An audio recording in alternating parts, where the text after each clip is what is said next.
마테오가 전한 거룩한 복음입니다. 안식일이 지나고 주간 첫날이 밝아올 무렵 마리아 막달레나와 다른 마리아가 무덤을 보러 갔다. 그런데 갑자기 큰 지진이 일어났다.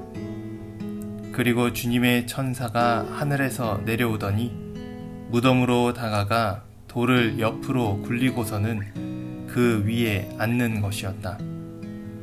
그의 모습은 번개 같고 옷은 눈처럼 희었다.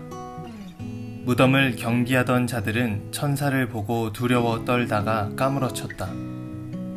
그때의 천사가 여자들에게 말하였다. 두려워하지 마라. 너희가 십자가에 못 박히신 예수님을 찾는 줄을 나는 안다.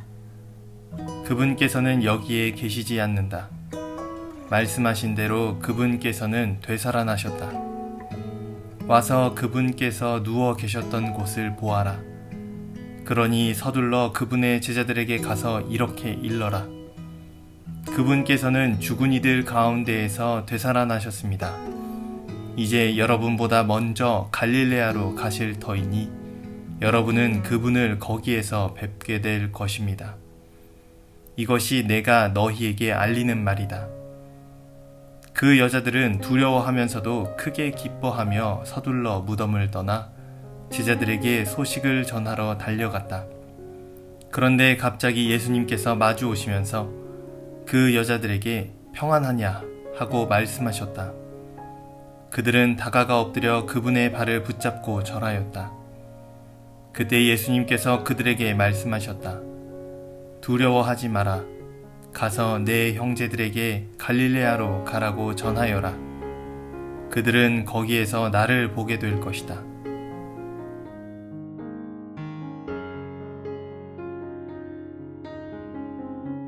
한 사회의 구성원으로서 살아가기 위해 요구되는 것들이 있다면 무엇을 떠올릴 수 있으신가요? 개인과 개인이 모여 한 공동체를 이루며 살아가기 위해서 필요한 것들 중에 하나가 바로 약속일 것입니다. 사람과 사람, 개인과 공동체, 그리고 공동체 간의 관계를 지켜주고 유지시켜주는 것이 바로 약속이죠. 세밀한 의미는 다르지만 합의, 계약이라는 단어들과도 비슷한 이 약속의 의미를 찾아보면 기본적으로 최소 두 대상이 필요합니다. 그리고 그 두 대상의 상호적인 일치 또는 신뢰도 수반되어야 합니다. 그런데 만약 어느 한 대상이 그 자리에서 벗어나면 더 이상 그 일치는 유효하지 않습니다. 그렇다면 이 약속이 우리와 주님과의 관계에서는 어떻게 자리하고 있을까요? 오늘 독서 말씀을 통해 우리는 그분과 우리의 계약, 쉽게 말해 약속의 이야기를 듣습니다. 7개의 독서와 서간, 그리고 복음으로 이루어진 오늘의 말씀을 다소 간단하게 말하자면 다음과 같습니다.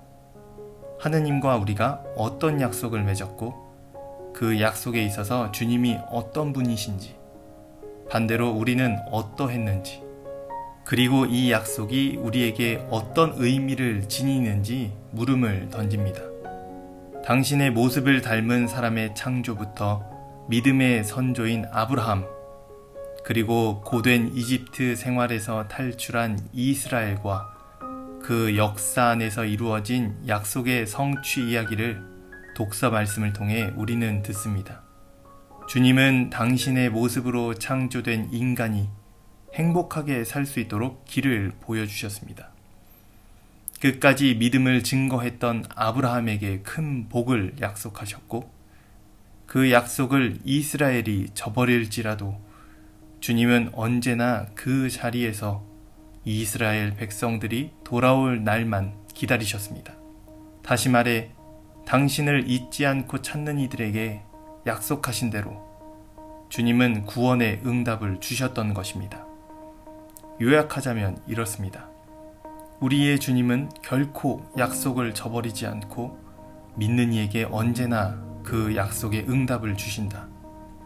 바오로 사도는 그 약속의 당사자가 바로 주님과 우리라는 사실을 상기시켜 줍니다. 서간에 이런 말씀이 나오죠. 과연 우리는 그분의 죽음과 하나 되는 세례를 통하여 그분과 함께 묻혔습니다. 그리하여 그리스도께서 아버지의 영광을 통하여 죽은 이들 가운데에서 되살아나신 것처럼 우리도 새로운 삶을 살아가게 되었습니다. 세례를 받은 우리가 예수님의 죽음과 부활을 통해 다시금 구원을 위한 자리에 주님과 마주 앉게 된 것입니다. 그런데 정작 주님의 순환과 죽음의 순간에 제자들은 어떻게 하였습니까? 그들은 어디에 있었습니까? 주님이 끝까지 사랑하셨던 제자들은 어둠 속으로 도망쳤습니다. 부활의 빛이 그 자리에 곧 돌아올 것을 믿지 못하고 그들은 스스로 등을 돌렸던 것입니다. 그러나 모두가 그랬던 것은 아닙니다. 구원과 부활의 약속을 잊지 않고 한결같은 마음으로 주님을 향하던 이들이 있었습니다. 바로 복음에서 나타난 마리아 막달레나와 다른 마리아입니다. 그들의 한결같은 믿음은 경비병과의 비교에서 더 확연히 드러납니다. 무덤에 나타난 주님의 천사를 보고 경비병들은 두려워 떨다가 까무러쳤지만 여인들은 달랐습니다.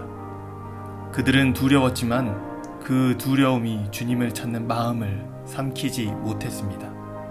우리의 순교자들처럼 누구보다 굳건한 믿음으로 주님만을 찾았습니다. 그리고 이내 천사의 말을 들은 그들의 마음은 기쁨으로 가득 찹니다. 그 여자들은 두려워하면서도 크게 기뻐하며 서둘러 무덤을 떠나 제자들에게 소식을 전하러 달려갔다. 그리고 돌아가던 길에 부활하신 예수님을 만납니다. 그분이 말씀하시죠. 평안하냐? 주님께서 하신 이 말씀은 이제 그들의 두려움을 없애고 그들 안에서 온전한 기쁨과 평화가 됩니다. 부활하신 주님을 통해 구원의 약속과 믿음에 대한 보상이 동시에 성취된 것입니다. 이제 예수님은 세상에 대한 두려움마저 그들에게서 없애주십니다. 두려워하지 마라. 가서 내 형제들에게 갈릴레아로 가라고 전하여라.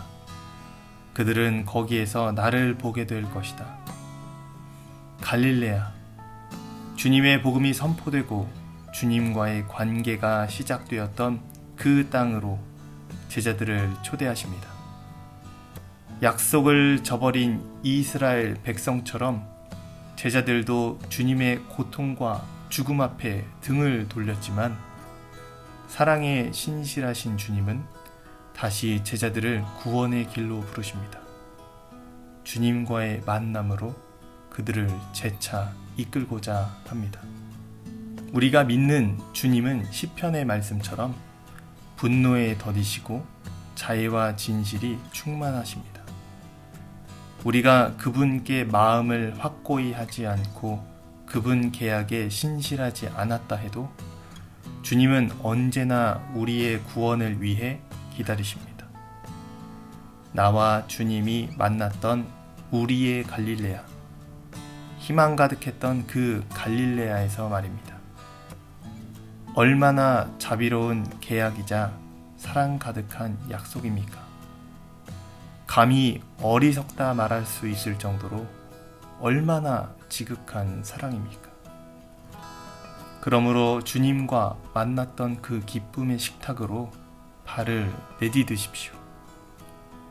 부활하신 주님과 빵을 나누고 포도주를 나누십시오. 그분이 손수 마련하시고 기다리십니다. 내 마음을 가득 채웠던 주님 만남의 기쁨과 희망을 떠올리며 그 만남의 장으로 나아가길 희망합니다.